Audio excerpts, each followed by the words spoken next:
সারা বাংলার ধানের শীষে লাল সবুজের পতাকায় জিয়া তোমায় দেখা যায়। একটু গুছাইলেন, একটু কথাগুলো গুছাইলেন, কথা এলোমেলো হলে ভালো লাগবে না। জিয়াউর রহমান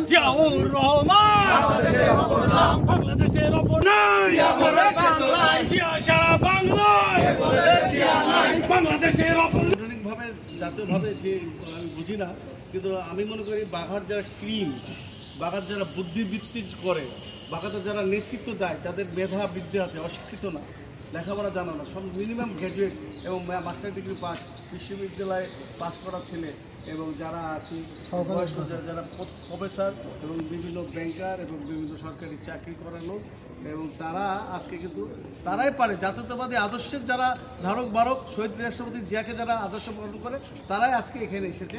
এবং আমাদের আজকে আমরা জাতীয়ভাবে যারা রাজনীতি করি তাদের সাথে উজ্জ্বল আছে আমার ছোটো ভাই, ত্যাগী নেতা এবং নির্যাতিত নেতা, আমার বন্ধুবর যে বিএনপি বাঘা থানাকে আজকে একটা জায়গায় নিয়ে এসেছে, এবং যার কারণে বাঘা বিএনপি আজকে একটা অবস্থানে সৃষ্টি হয়েছে, এবং এখনও সে আন্দোলন সংগ্রামে নিজের সব কিছু ত্যাগ করে কিন্তু বিএনপির সাথে আছে।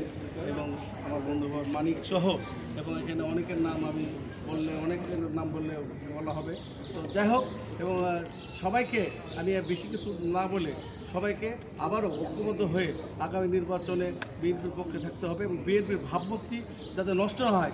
বিএনপির ভিতর থেকে যে যত বড় শক্তিশালী হোক, যে বিএনপিকে ভাবমূর্তি নষ্ট করে ক্ষতি করবে, তার বিরুদ্ধে ঐক্যবদ্ধ থাকবে। যে জিনিসটা আমাদের নেতা দেশনায়ক তারেক রহমান শুধু প্রবাসী থেকে উন্নত করেছেন, উনার ভাষা, উনার বডি ল্যাঙ্গুয়েজ থেকে আমরা স্পষ্ট বুঝতেছি উনি যেটা বলতে চাচ্ছেন আমাদের নেতৃবৃন্দকে সেটা কিন্তু বুঝতে হবে।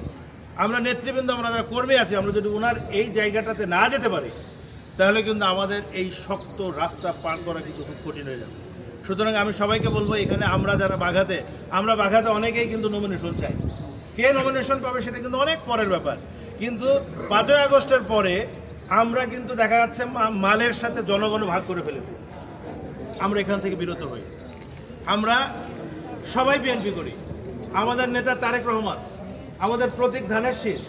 আমরা কে উজ্জ্বলের লোক, কে মানিকের লোক, কে চাঁদ সাহেবের লোক, কে রমেশ দত্তের লোক, সেই জায়গা থেকে সরে আসি।